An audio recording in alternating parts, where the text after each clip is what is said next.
CHNN 401 આ CHNN 401 પેપરમાં unit number 1 chemical બોન્ડિંગનો unit stereochemistry and chemical bonding.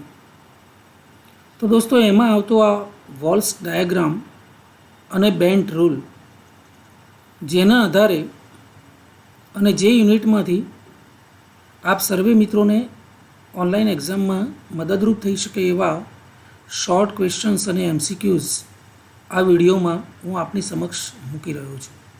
આશા રાખું છું કે આ વિડીયો દર વિડીયોની જેમ જ આપ પૂરેપૂરો જોશો અને સાંભળશો એવી અપીલ કરું છું. તો દોસ્તો શરૂ કરીએ છીએ MCQs and short questions about walls diagram and bent rule.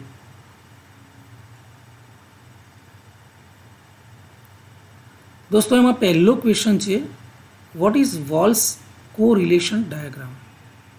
મિત્રો, વોલ્સનો કોરિલેશન ડાયાગ્રામ શું છે? તો આ ક્વેશ્ચન શોર્ટ ફોર્મમાં આ પ્રકારે તમે લખી શકો છો, પણ આપણે જાણીએ છીએ એ પ્રકારે જો તમારે MCQs ફેસ કરવાના થાય તો આમાંથી કોઈ પણ ઓપ્શન પૂછાઈ શકે છે. તો આપ જોઈ શકો છો, what is Walsh correlation diagram. તો Walsh diagram often called angular coordinate diagrams.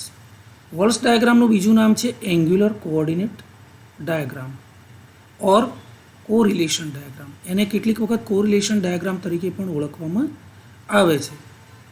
They are representations of calculated orbital binding energies of a molecule versus distortion coordinate or bond angles.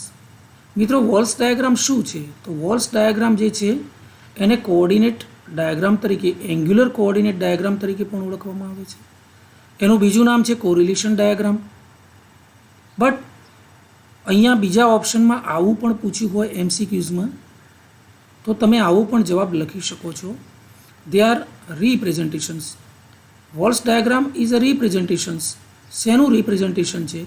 તો calculated orbital binding energy. Calculated ગણતરી કરેલી binding energy છે, કક્ષકોની binding energy. એ મોલેક્યુલની આ binding energy versus એના bond angle. આ bond angle versus orbital binding એનર્જીનું એ રિપ્રેઝન્ટેશન કરે છે વોલ્સ ડાયાગ્રામ. રાઈટ? એનો ઉપયોગ પૂછાય તો ઓપ્શનમાં આવું કંઈ લખ્યું હોય તો તમે લખી શકો, it is used for making quick prediction about geometry of small molecule. દોસ્તો, Walsh diagram, what does Walsh diagram predict? એવો જો ક્વેશ્ચન પૂછ્યો હોય MCQમાં અને ઓપ્શનમાં આવો કોઈ જવાબ લખ્યો હોય તો તમે લખી શકો છો. વોલ્સ ડાયાગ્રામનો ઉપયોગ શું છે? તો મેકિંગ ક્વિક પ્રેડિક્શન. એકદમ ક્વિક આગાહી કરી શકો છો આપ. કોના વિશે? તો મોલેક્યુલની નાના અણુઓની જ્યોમેટ્રી અથવા એની ભૂમિતિ અથવા ભૌમિતિક આકારો વિશે તમે આગાહી કરી શકો છો. તો આ પ્રકારે 2 થી 3 MCQs આમાંથી પૂછાઈ શકે છે, જેના જવાબ તમે શાંતિથી અને સરસ રીતે આપી શકો છો. ક્વેશ્ચન બીજો છે મિત્રો, why is BeH2 linear and H2O is bent. મિત્રો, બંને AB2 પ્રકારના મોલેક્યુલ છે, છતાં BeH2નો આકાર લિનિયર છે અને H2નો આકાર બેન્ટ છે. તો એના જવાબમાં ક્યાંય પણ આવો ઓપ્શન હોય તો તમે લખી શકો છો. Oxygen is in group 6. છઠ્ઠા સમૂહમાં આવેલું ઓક્સિજન તત્વ છે. It has 6 electrons. એની વેલેન્સ શેલમાં તમે જોશો તો 2p2 અને 2p4, એટલે વેલેન્સ શેલમાં 6 ઇલેક્ટ્રોનો આવેલા છે ઓક્સિજનના. સો H2 has 4 region of high electron density which max the electronic geometry tetrahedral. તો દોસ્તો, ઓક્સિજન પાસે 2s ની અંદર 2 ઇલેક્ટ્રોન છે, 2pની અંદર 4 ઇલેક્ટ્રોન છે. રાઈટ?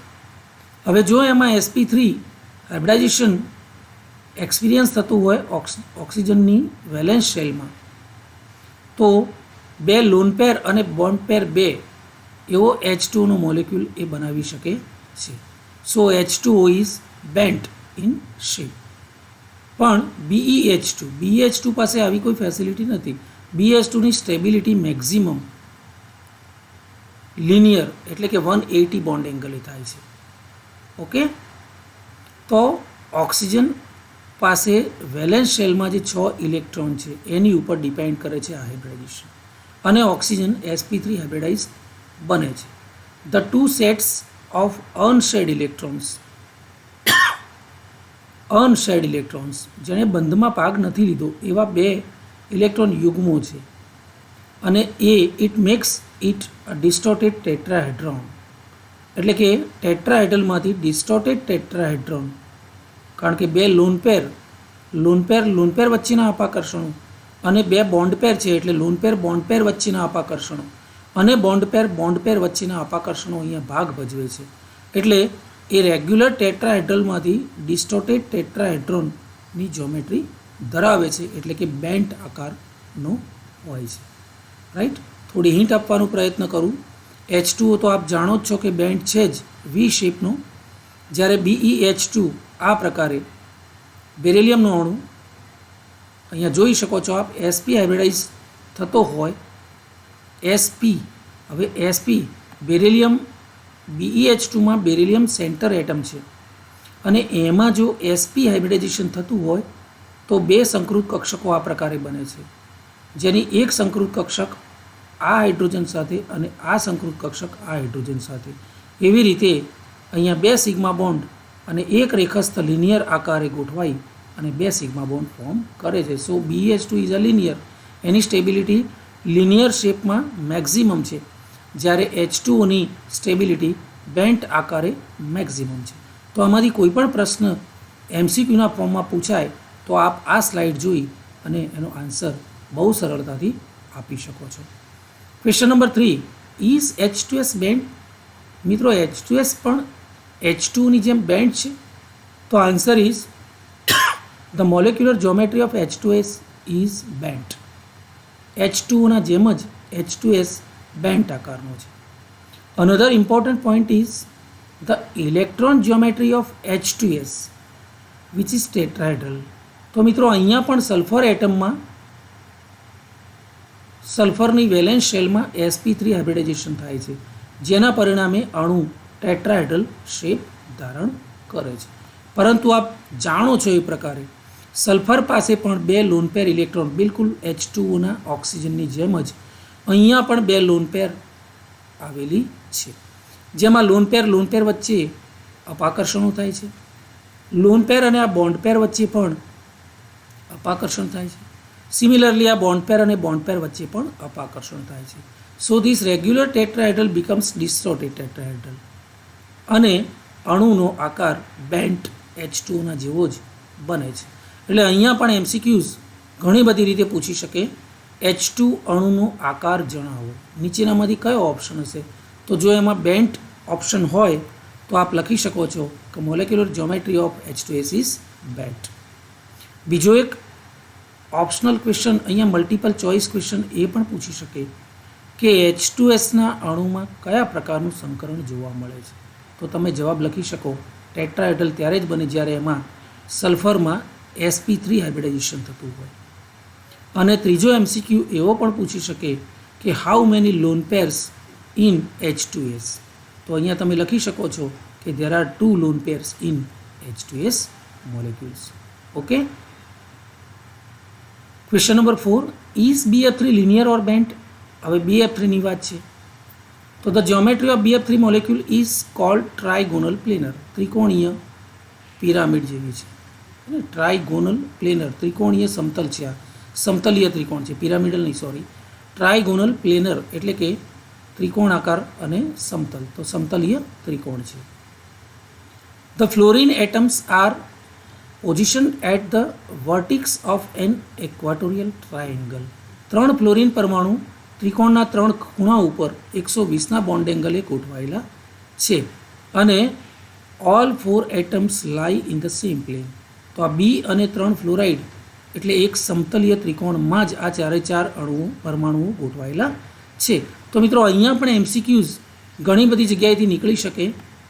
ફર્સ્ટ MCQ આમાંથી એવો પણ પૂછાય કે BF3 અણુનો આકાર કેવો છે? તો બેન્ડ છે.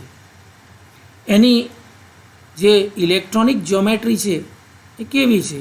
તો તમે જણાવી શકો ટ્રાયગોનલ પ્લેનર છે. એની મોલેક્યુલર જ્યોમેટ્રી પણ ટ્રાયગોનલ પ્લેનર એટલે કે તે સમતલીય ત્રિકોણ છે, રાઈટ.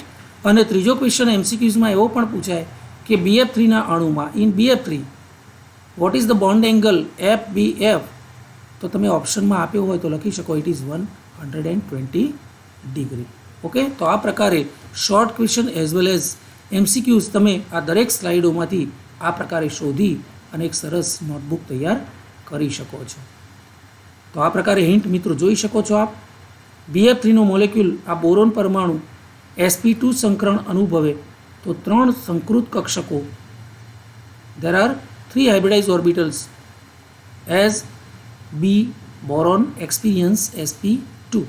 જો sp2 સંકરણ થાય તો 3 સંકૃત કક્ષકો, એક અહીંયા, એક અહીંયા, એક અહીંયા, મતલબ નિયમિત ત્રિકોણના 3 ખૂણા ઉપર, અને એ ત્રણેય ખૂણા ઉપર આ ફ્લોરિન પરમાણુ એક ઇલેક્ટ્રોનથી બોન્ડ પેર રચે છે અને FBF બોન્ડ એંગલ 120નો આ પ્રકારે બને છે. તો આમાંથી ઘણા બધા ક્વેશ્ચન એમસીક્યુના પૂછાઈ શકે. એનો આકાર તો કે ભાઈ ટ્રાયગોનલ પ્લેનર, FBF બોન્ડ એંગલ તો 120 ડિગ્રી. ઓકે, એની જ્યોમેટ્રી જો પૂછાય તો આપ લખી શકો છો ઇટ ઇઝ બેન્ટ. ઓકે, તો આ પ્રકારે તમે એમસીક્યુઝ તમારી જાતે પણ તૈયાર કરી શકો છો. દરેક સ્લાઇડને શાંતિથી જોતા જાઓ અને એમાંથી એમસીક્યુઝ તૈયાર કરતા જાઓ. Is CH2 bent or linear? તો ધ TM સ્ટેટ, આ એક જર્નલ છે, રેફરન્સ છે. એ રેફરન્સના આધારે અહીંયા સ્ટેટમેન્ટ લખેલું છે it state of CH2 it found to be bent. આ પણ H2ની જેમ બેન્ટ જ છે, આકારમાં બેન્ટ છે. At the highest level of theory used in this work, but the energy difference between linear and bent geometry is only about 10 centimetre. તો દોસ્તો CH2નો મોલેક્યુલ આ પ્રકારે હોય છે. આપ જોઈ શકો છો difference between linear and bent geometry. જો લિનિયર બનાવશે તો આ પ્રકારે બનાવશે અને બેન્ટ બનાવશે તો આ પ્રકારે બનાવશે. તો આપ જોઈ શકો છો અહીંયા કાર્બન પાસે એક લોન પેર છે, જેના કારણે આ લોન પેરની સાથે આ બોન્ડ પેરનું અપાકર્ષણ થાય છે. એટલે આ લિનિયારિટી છે એ it already changed into this bent. એટલે આ લિનિયરિટી આ અપાકર્ષણના કારણે, લોન પેર અને બોન્ડ પેરના અપાકર્ષણના કારણે આવા બેન્ટ જ્યોમેટ્રીમાં એ પરિવર્તિત થાય છે અને આ પ્રકારે H2ઓના જેમ જ CH2નું મોલેક્યુલ પણ બેન્ટ આકારમાં ફેરવાય છે. Question number 6, is H2O bent or tetrahedral? તો આના વિશે તો આપ બહુ જ માહિતીસભર છો. Water has 4 regions of electron density. 4 regions, એની જોડે 4 સાઇડ છે ઇલેક્ટ્રોન ડેન્સિટીની. આપ જાણો છો H2ઓના મોલેક્યુલમાં ઓક્સિજનનો મોલેક્યુલ sp3 સંકરણ અનુભવે એટલે 4 સંકૃત કક્ષકો રેગ્યુલર ટેટ્રાહેડ્રલના આકારે ગોઠવાય છે. ત્યાર પછી ઓક્સિજન પાસે વેલેન્સ શેલમાં 6 ઇલેક્ટ્રોન છે એટલે 4 સંકૃત કક્ષકોમાં એક ઇલેક્ટ્રોન ગોઠવાયા પછી 5મો અને 6ઠ્ઠો ઇલેક્ટ્રોન કોઈપણ 2 સંકૃત કક્ષકોમાં ગોઠવાય છે. એટલે એની પાસે 2 બોન્ડ પેર હશે અને 2 લોન પેર હશે, right. These are arranged in a tetrahedral shape, ચતુષ્ફલક આકારે ગોઠવાય છે. પરંતુ આપ જાણો છો એ પ્રકારે 2 લોન પેર અને 2 બોન્ડ પેર વચ્ચેના અપાકર્ષણોના કારણે 109 ડિગ્રીનો કોણ જે છે HOH એ હવે થોડો સાંકડો બને છે અને 104.5 ડિગ્રીએ સ્ટેબલ બને છે અને અણુનો આકાર બેન્ટ બને છે. તો આ પ્રકારે H2નો મોલેક્યુલ આપ જોઈ શકો છો. ઓક્સિજનના 6 ઇલેક્ટ્રોન વેલેન્સ શેલમાં, જેમાં એક અહીંયા અને હાઇડ્રોજનનો એક, તો આ બોન્ડ પેર, અહીંયા બીજી બોન્ડ પેર અને 2 લોન પેર આ પ્રકારે ગોઠવાય છે.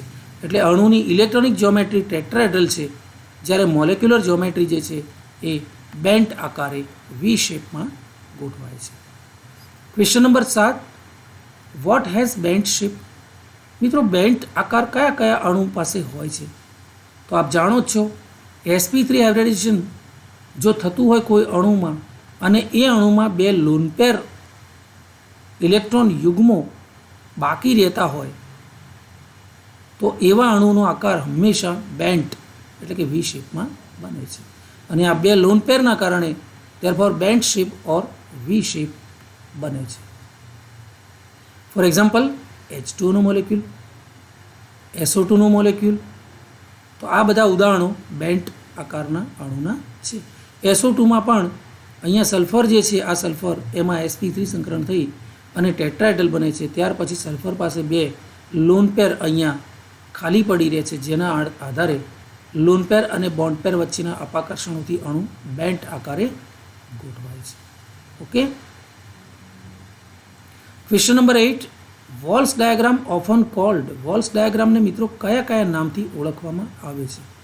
એંગ્યુલર કોઓર્ડિનેટ ડાયાગ્રામ્સ, તો કે હા, એંગ્યુલર કોઓર્ડિનેટ ડાયાગ્રામથી ઓળખાય છે. કોરિલેશન ડાયાગ્રામ, તો yes, Walsh diagram is known as correlation diagram also. તો એ પણ સાચો છે, બી પણ સાચો છે. Then angular coordinate diagrams and correlation diagram બંને તરીકે, તો હા, એ બંને તરીકે ઓળખાય છે. નન ઓફ ધી અબાઉ, ના, એ તો બિલકુલ ખોટો જ છે. તો ઓપ્શન સી છે એ સાચો જવાબ છે, કારણ કે એંગ્યુલર કોઓર્ડિનેટ અને કોરિલેશન ડાયાગ્રામ બંનેના નામથી વોલ્સ ડાયાગ્રામને ઓળખવામાં આવે છે. So correct answer is answer C. જો મિત્રો આ બધા જ શોર્ટ ક્વેશ્ચન અને એમાંથી નીકળતા MCQs આપ સર્વે મિત્રોને ખૂબ ખૂબ ગમ્યા હોય તો આપ વિડીયોને ખૂબ ખૂબ લાઈક કરો, આપના અલગ અલગ ગ્રુપોમાં એને શેર કરો અને હજી પણ જો મારી ચેનલને આપે સબસ્ક્રાઈબ ના કરી હોય તો જલ્દી ચેનલને સબસ્ક્રાઈબ કરી લો and wait for the next videos. Best of luck.